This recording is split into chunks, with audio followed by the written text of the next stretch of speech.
இயக்குனர் வெற்றிமாறன் சார்னுடைய இயக்கத்தில் வெளிவந்த விடுதலை திரைப்படத்தினுடைய ராட்டர்டாம் பதிப்பு எப்போ வெளிவரும்னு சொல்ல முடியுமான்னு மதுரையிலிருந்து நைமூக்கிட்டு இருக்காங்க.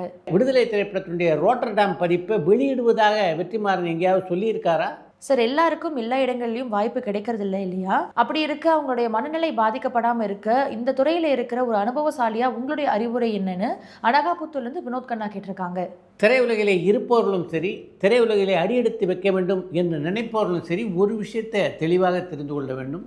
இந்த திரையுலகத்தில் நுழைந்ததற்கு பின்னால் தொடர்ந்து ஒரு 5 ஆண்டுகளுக்கோ 10 ஆண்டுகளுக்கோ அல்லது 20 ஆண்டுகளுக்கோ வாய்ப்பு கிடைக்கும் அப்படின்னு யாராலும் உறுதி சொல்ல முடியாது. சில நேரங்களில் மிகப்பெரிய நடிகர்களுக்கே வாய்ப்பு இல்லாமல் போயிருந்திருக்கிறது. அந்த நடிகர்கள் பெயரெல்லாம் கூட என்னால் சொல்ல முடியும். சொன்னால் அவர்களுடைய ரசிகர்கள் வருத்தப்படுவார்கள் என்பதற்காக அந்த பெயர்களை எல்லாம் சொல்லாமல் நான் தவிர்க்கிறேன். இது போன்ற இடைவெளிகளை எல்லாம் ஏற்றுக்கொள்ளுகின்ற மனப்பக்குவத்தோடு இந்த சினிமா உலகத்தில் நுழையணும். அப்போது தான் எந்த ஒரு கலைஞரும் தங்களுடைய மனநிலையை ஒரே சீராக வைத்துக்கொள்ள முடியும்.